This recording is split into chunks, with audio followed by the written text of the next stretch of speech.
Part 1. You will hear a student and an advisor talking about facilities at a college. First, you have some time to look at questions 1 to 5.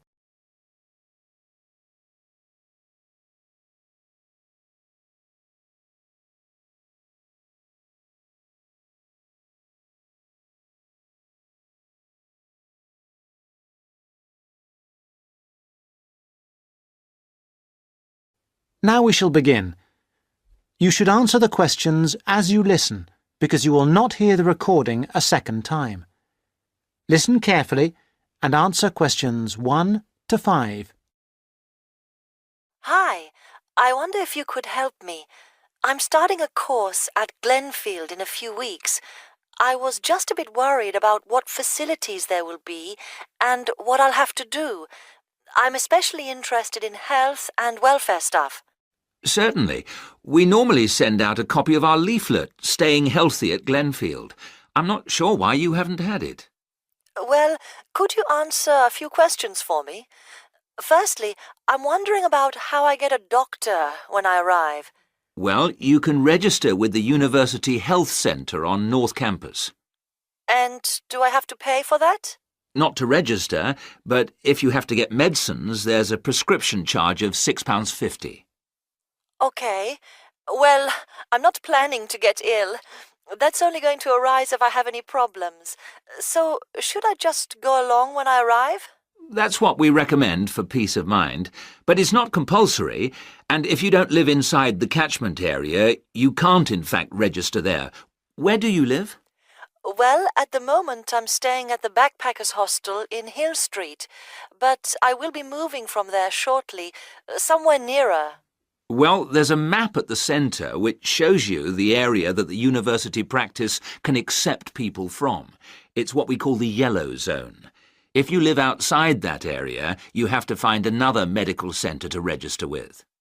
It sounds like I'll only qualify after I move. I think you might be right. Then, in addition to the health centre, there's a free counselling service for all students situated on the North Campus. You don't have to register.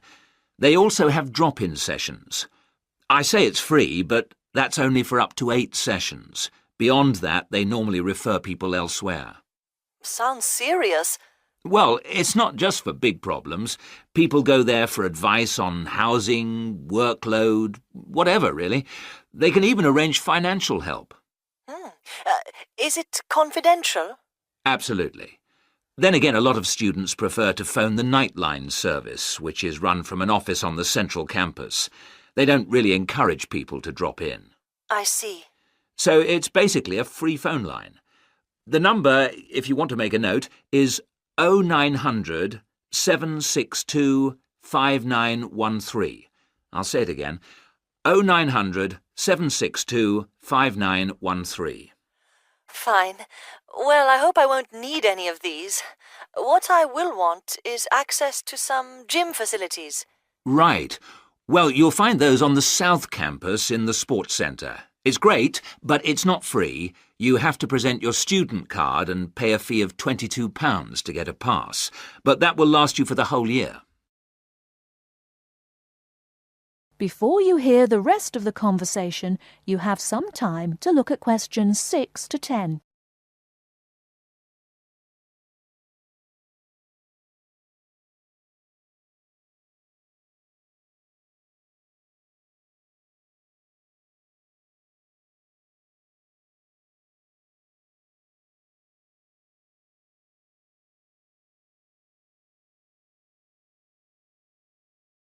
Now listen and answer questions 6 to 10. Is this information on the website? I'm afraid not. I can send you some leaflets or even resend the whole information pack if you give me your details. Could you send the whole information pack, please? Yes, that's fine. I'll have to take down some details. Could you tell me your full name? Sonia Orr. S-O-N-Y... No, I'll spell it. S-O-N-I-A. Then Orr is O-R-R. Orr. OK. And you said you were on Hills Road? Yes, but don't send it there as I'm about to move. I'll give you my new address, which is 22 Winter Gardens. That's Glenfield. And the postcode? Oh, yeah, that's GF23 9BQ. Fine. Now, we're doing a bit of data collection about who uses our services at the moment. Can I just ask a few more questions? Yes, that's fine. OK. If you're an international student, what country are you from? I'm from Switzerland. And how old are you? I'm 24.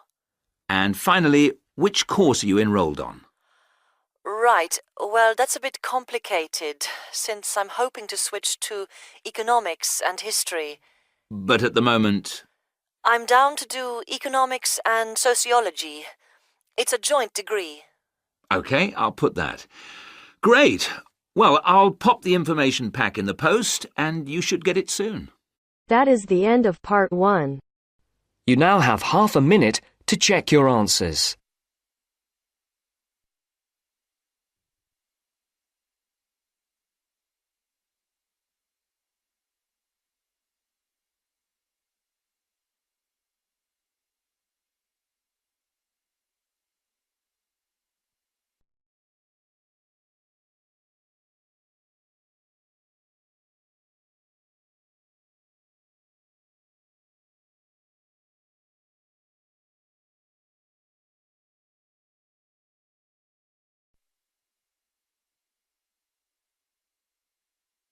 Now turns to part 2.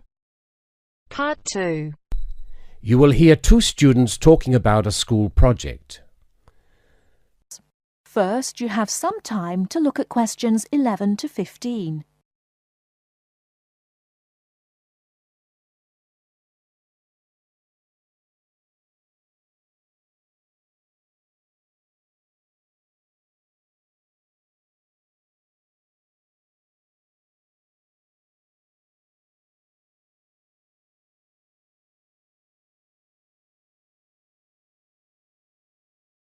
Now, listen carefully and answer questions 11 to 15.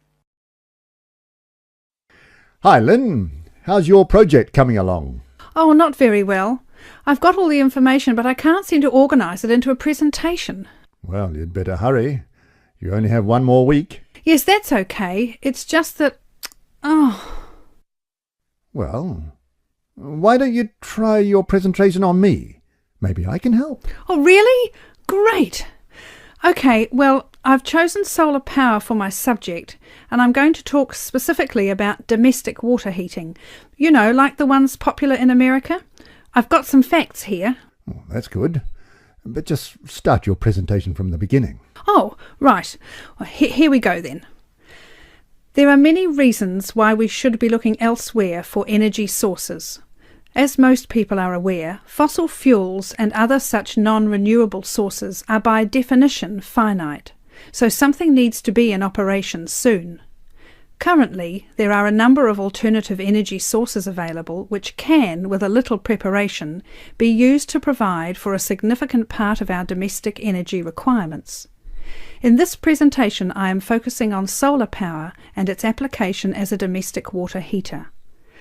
As a renewable energy source, solar power is in many ways ideal. The amount of the sun's energy which reaches the earth every minute exceeds the energy that the global population consumes in a year. Although scientists argue that it is not finite, sunlight is certainly a long-lasting resource which is not depleted through use, and solar power converters use this energy without needing any complex moving parts.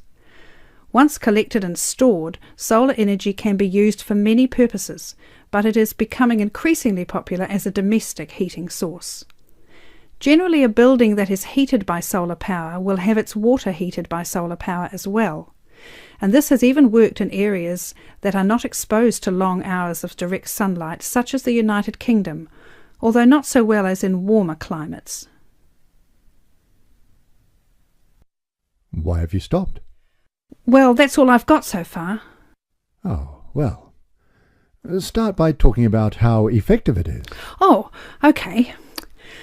Well, there are a number of factors that influence how efficient solar power can be. The first, obviously, is the amount of sunlight, and this is dependent on season, time of day, and climate. Although the UK has something of a bad reputation for sunshine, it is actually quite productive during some parts of the year. Given a sufficient size of solar panel and water storage tank, solar power can provide all of our water heating requirements in June and July, and even provide the majority until October.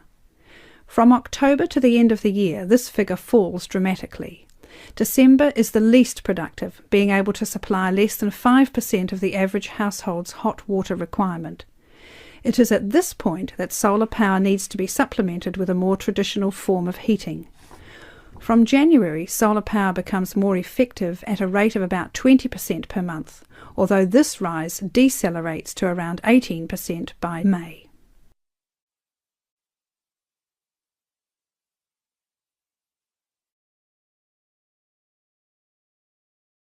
Before you hear the rest of the talk, you have some time to look at questions 16 to 20.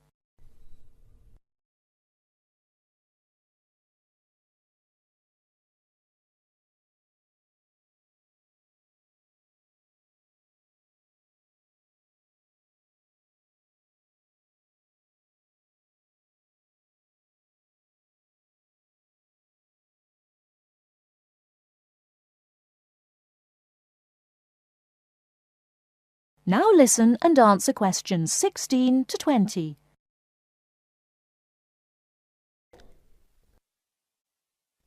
Now say something about this water heater. Do you have any information about that? Oh yes, I've got an illustration of a water tank here. Well, that's good, but you'll have to describe it. Right. Well, the ideal water tank in the UK has a capacity of 45 to 50 litres, but must be at least 40 litres to be effective. The solar coil is put in the bottom of the tank to heat the water. Now remember that solar heated water will not get quite as hot as fossil fuel water heaters. The bottom half of the tank is normally 20 degrees, and this is why it is important not to have a tank that is too large, as that would take too much energy to heat. In this illustration, it rises to 40 degrees from halfway up. Don't forget that hot water rises, so the top third of the tank is the hottest and reaches an average temperature of 65 degrees. And what's this second layer around the tank? Oh, that's insulation. Because the tank is often either outside or just under the roof, rigid foam is used as an insulation layer. It should be at least 80 millimetres thick all around. Well, that seems like a good presentation. All you need to do is to prepare some short notes and a larger illustration so you can use it as a demonstration and you'll be fine. Oh, you think so? Well, thanks very much for the help. Maybe I could do the same for you one day. Maybe. Anyway, I have to go. Good luck. Thanks. Bye. That is the end of part 2. You now have half a minute to check your answers.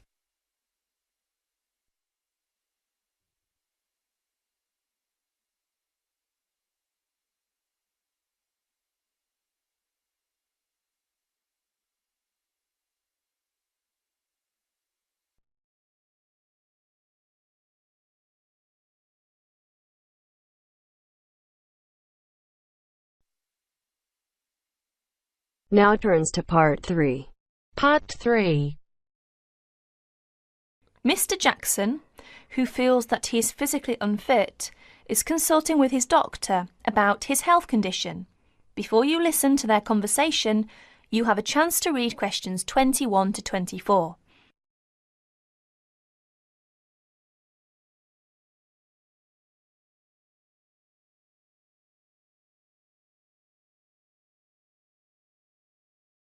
Now please listen to the recording and answer questions 21 to 24. Well, Mr. Jackson, the first and important thing I have to tell you is that there is really nothing seriously wrong with you. Physically, that is. My very thorough re-examination and the analyst's report show that basically you are very fit. Yes, very fit. So, why is it, Doctor, that I'm always so nervy, tense, ready to jump on anybody? My wife, children, colleagues. I think your condition has a lot to do with, shall we call it, way of life, habits? Way of life? Habits? Yes, now tell me, Mr. Jackson, you smoke, don't you? Yes, I'm afraid I do, Doctor. And, rather heavily, I imagine. Well, yes. I smoke, about 40, 50 a day, I suppose. You should do your best to stop, you know. Yes, I see. But, well, it won't be the first time. I've tried to give up smoking several times, but it's no good.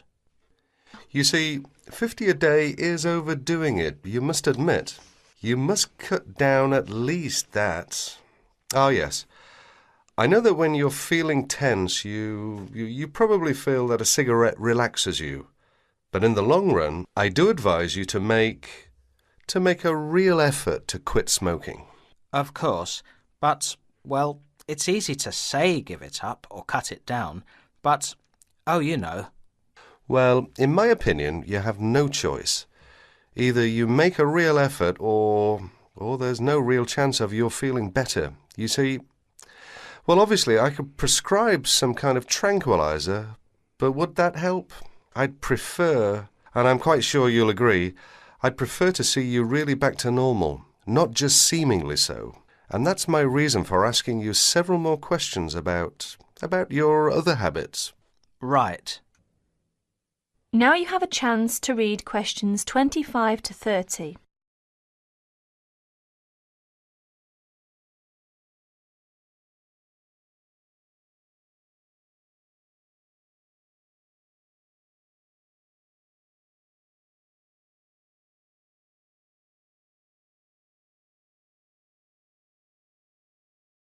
As you listen to more of their conversation, answer questions 25 to 30. Your eating habits, for example. What do you eat normally, during a normal day? Yes, well, I'm a good eater. Yes, I'd say I'm a good eater. Now let's see. Up at 8 in the morning, and my wife has a good breakfast ready. A good breakfast? The usual. A cereal followed by bacon and eggs with fried bread and perhaps a tomato or two. Then toast and marmalade, all washed down with a couple of cups of tea. Yes, I really enjoy my breakfast. Yes, I can see you do, but I'd advise you to eat rather less. We'll come to that later. Go on. Then lunch. No, first brunch. A cup of coffee and a bun at 11. Lunch has to be quick, because there's so much to do in the office about that time, so I have a pint and a sandwich in the pub. All very hurried. Try to be in less of a hurry. But I make up for it in the evening. I get home at about 7. Dinner's around about 8. Yes, my wife's an excellent cook. Excellent. It's usually some meat dish, and we like spaghetti as a first course. Spaghetti, a meat dish, cheese, sweet. But then, at the end of the day, shall we say, then I begin to feel on edge again. Most evenings after dinner we read or watch TV, but I get this terrible feeling of tension. Well, I'm sorry to have to say this because you obviously enjoy your food, but I really do recommend that you eat less, and secondly, that you eat more healthily. Instead of having that enormous breakfast, for example, try to be content with fruit juice and some cereal. I see, but 11 says right. Well, that's all right, but lunch should be more leisurely. Remember, your health is at stake, not your job. As for dinner, I'd advise you to eat a soup, perhaps, with a salad. A salad followed by some fruit. But my wife's cooking is superb, granted. And she probably enjoys preparing delicious meals for you. If you like, well, I'll have a word with your wife. No, that won't be necessary. Thanks just the same, Doctor, but no.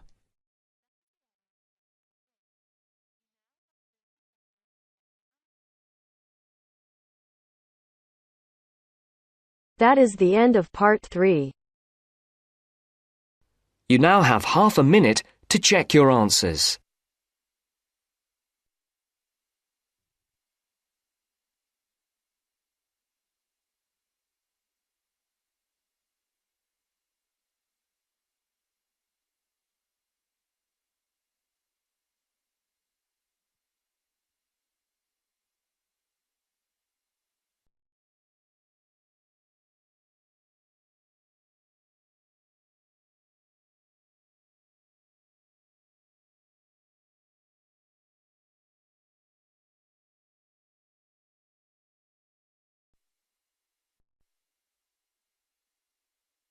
Now turns to part 4. Part 4. A second session on interview skills. First, you have some time to look at questions 31 to 40.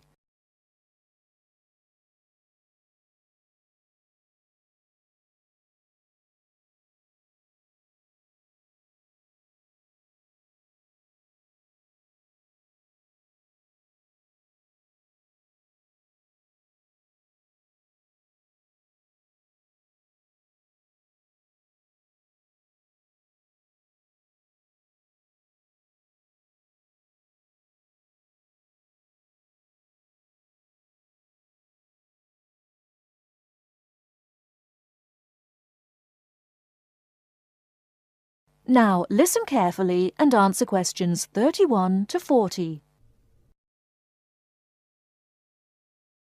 Hello there everyone, and welcome to our second session on interview skills.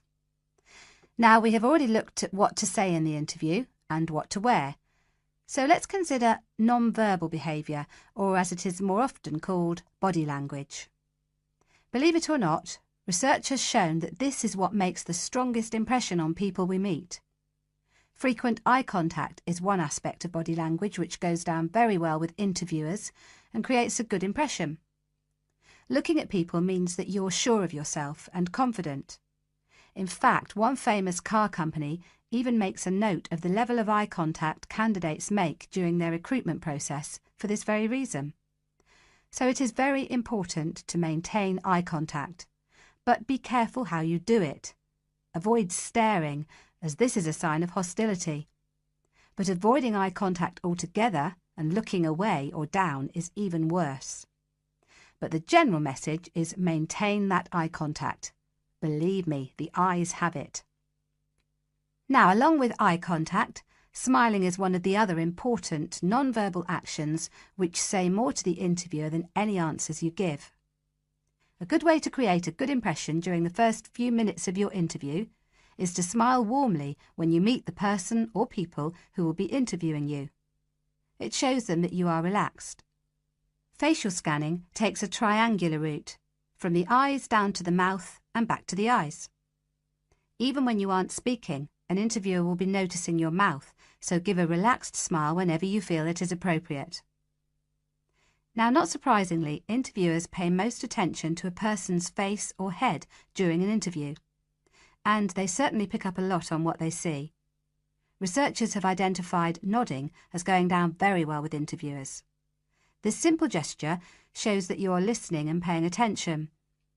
Another useful head gesture is to tilt your head slightly to one side. Now, this reinforces that you are listening well to what the interviewer is saying to you.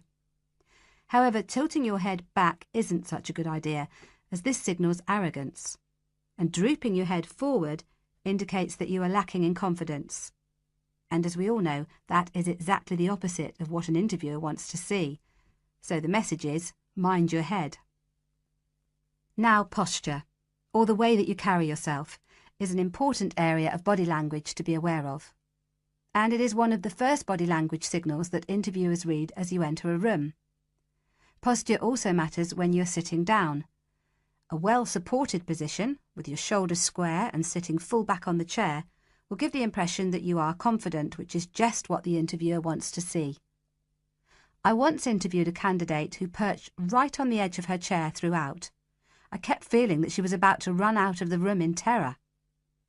However, occasionally leaning forward slightly when the interviewer is speaking reinforces the message that you are keen and interested, as well as showing the interviewer that you're actually listening to what they are saying. But don't overdo it by leaning too far forward. That can be a bit distracting for the interviewer. Now, we all tend to use our hands to gesture, especially when we are explaining something or as we become involved in what we are saying. This is fine. It shows that we are keen and perhaps even excited about something. However, what can work against someone at an interview is when they fidget. This kind of moving about is, of course, what we do when we are nervous, and fidgeting can be very distracting to watch. So if this is a problem for you when you get nervous, it is a good idea to practice sitting with your hands gently resting in your lap or on the arms of the chair. Try not to fold your arms though, as this tends to look uncomfortable or hostile. But whatever movements you make, be careful with your hands. They need to be kept well away from your mouth, head or face. In fact, experts say that when a hand flies up to or over a person's mouth, it implies that the person is worried or wound up about something. For most of us, staying calm in an interview situation is a challenge, so putting in a bit of practice in advance will help. So, to end with, here are a couple of suggestions on how to improve our body language. A good idea is to choose a role model, such as an actor or fictional character, or a public figure or someone you know. Then sit calmly and imagine that you are this person. Now, other countries have different body language signals. So remember that if you are being interviewed abroad, you may want to check if there are any special gestures to avoid. It's also a good idea to get used to reading body language signals. You can do this by simply watching how people interact in public places, such as on the streets or in restaurants. And finally, when people have struck up a rapport, it is reflected through the natural mirroring of each other's body language movements. So you can use this to your advantage by occasionally mirroring the interviewer's own movements. For example, if they lean over to one side, you can do the same a few seconds later. It helps to create a special effect known as similar to me. But don't do it too often or the interviewer will notice. Now, any questions before we move on to interview listening skills? That is the end of part 4. You now have half a minute to check your answers.